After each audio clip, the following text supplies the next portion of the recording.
Halo semuanya, balik lagi di Tantang Talking with Bintang. Bareng aku, Bintang Kirana, bakal ngobrol-ngobrol seru yang pastinya akan relate sama anak-anak muda nih. Nah, by the way, sekarang ini K-pop tuh sudah merambah ke berbagai lapisan masyarakat. Konsernya internasional itu sering digelar di sini, lagu-lagunya sering kita dengar di radio, trending topik di YouTube, di TikTok juga banyak dance challenge-nya, banyak banget yang ikut. Jadi artinya banyak banget fans yang udah pada demen nih sama K-pop, terutama di Indonesia. Nah, untuk membahas itu sendiri, perkembangan K-pop di Indonesia, aku punya narasumber atau tamu yang menarik banget pastinya untuk ditanya-tanyain, yaitu selebgram ternama dan K-pop entusias sejati, yaitu Kilmana. Ini dia selebgram K-popers kita. Nah, sebelum kita ngobrol-ngobrol nih Kak Kilmana, boleh dong perkenalan dulu, siapa tahu teman-teman di sini banyak yang belum kenal Kak Ilma ini siapa. Oke, boleh. Kita kenalan dulu nih ya. Bintang kan? Iya, betul sekali. Oke guys, perkenalkan namaku Ilma. Kalian tahu kan nama IG-ku, Instagram-ku Ilma Tasya. Asik. Siapa sih sebenarnya Kak Ilma ini? Kan katanya Kak Ilma ini ada selebgram atau K-pop entusias. Tapi orang-orang pasti berpikir K-pop entusias itu sebenarnya Kak Ilma fandomnya fandom apa gitu? K-pop kan banyak tuh Kak. Aku tuh kebetulan tuh di fandom NCT, NCTzen. Namanya NCTzen. Iya, NCTzen. Kalau boleh tahu sejak kapan tuh? Sejak lahir kah? Atau sejak NCT debut? Aku suka itu karena COVID. Karena COVID, iya. nggak bisa kemana-mana. Jadi kan COVID tuh karena temanku juga. Jadi tuh temanku kayak meracuni, kamu suka ini gitu loh. Oke. Suka ini. Didoktrin. Didoktrin. Sehari aku searching siapa sih ini, kok mukanya kan kalau kita belum kan mukanya hampir sama tuh Kak. Iya benar-benar sama semua, nggak bisa bedain. Terus aku mulai searching satu-satu nih, ini siapa, dikasih tahu, oh ini tuh Jimin, ini tuh Jeno gitu. Oh oke. Terus kan kalau kita udah paham kan, gampang itu udah bisa bedain kayak gitu. Iya, padahal NCT banyak banget tuh. NCT tuh ada 3 soalnya, ada NCT Dream, NCT 127 sama WiFi. Nah, totalnya ada berapa tuh? Ada 3, jumlah anggotanya tuh ada 20. Banyak ya? Iya, udah 20. bisa main futsal. Kelebihan itu udah tim jadinya. Oke, tapi suka K-popnya itu sebelum NCT udah suka K-pop belum? Belum. Oh belum, bener-bener pertama langsung Pertama NCT sampai sekarang. Iya, betul. Itu berarti dari tahun COVID awal-awal. 2020. Waktu kita lulus kan kita angkatan COVID kan. Iya Aku benar-benar angkatan Jadinya 2020. Kita nganggurnya tuh agak lama buat masuk kuliah kan. Jadi ya mengisi waktu luang aku searching tentang K-pop. Oke. Nah, NCT itu sendiri kan berarti dari SM Entertainment ya. Dengar-dengar SM ini mau ada tour nih ke Indonesia namanya SM Town. Itu gimana sih desas-desusnya?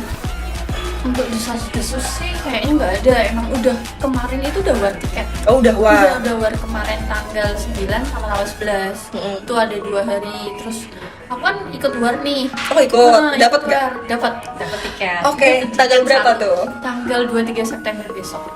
Berapaan sih emang? Rate-nya tuh dari 1 juta sampai 3 juta, itu belum PPN.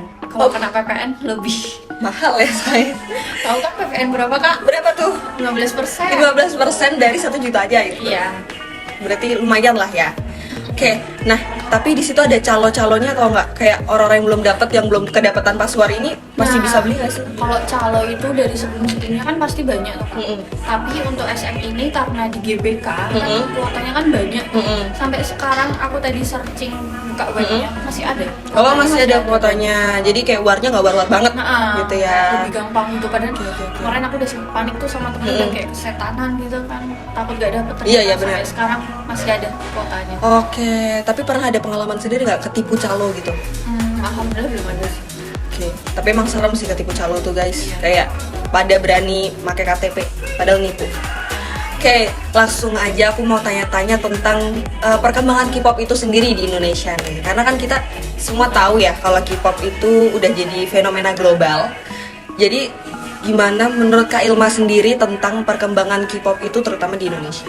Perkembangan K-pop di Indonesia tuh sekarang kan semakin berkembang karena media sosial kan sekarang udah berkembangnya pesat banget kan. Banget. Jadi dari Twitter, TikTok, Instagram tuh semua tuh meningkat semua sampai sekarang itu. Kalau aku diceritain sama teman-teman K-pop yang dulu tuh mereka tuh warnya tuh langsung datang ke tempat.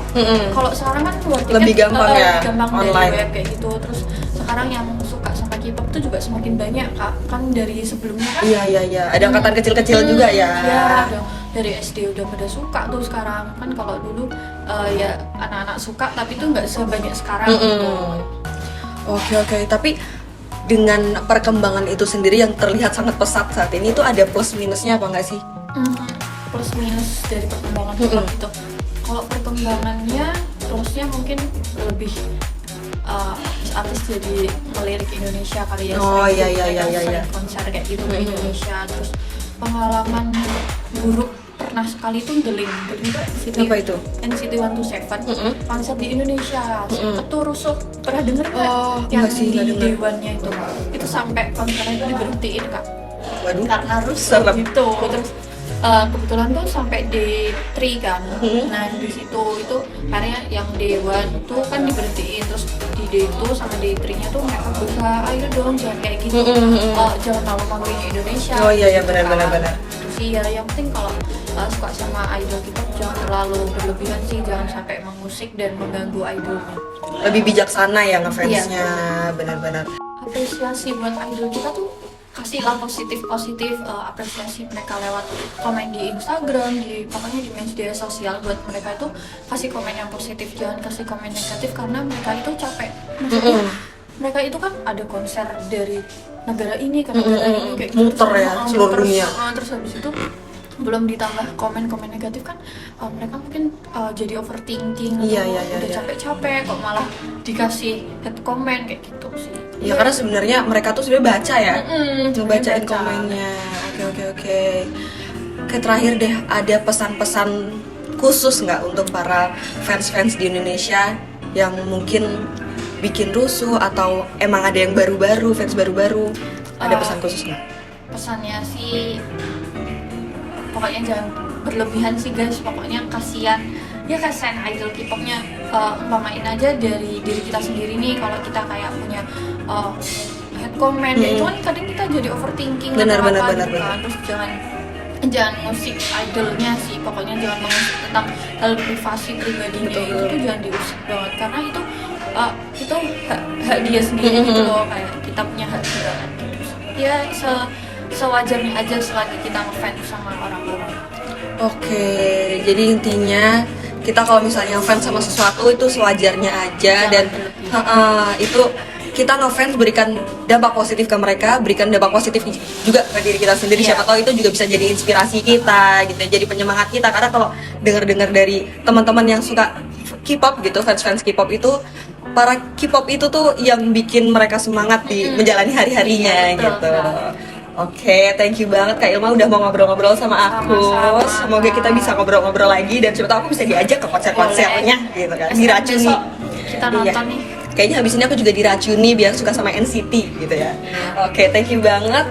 Sorry kalau misalnya ada salah-salah kata buat Kak Ilma sendiri dan buat teman-teman. Terima kasih juga teman-teman yang udah nonton. Bye bye, see you di tonton selanjutnya.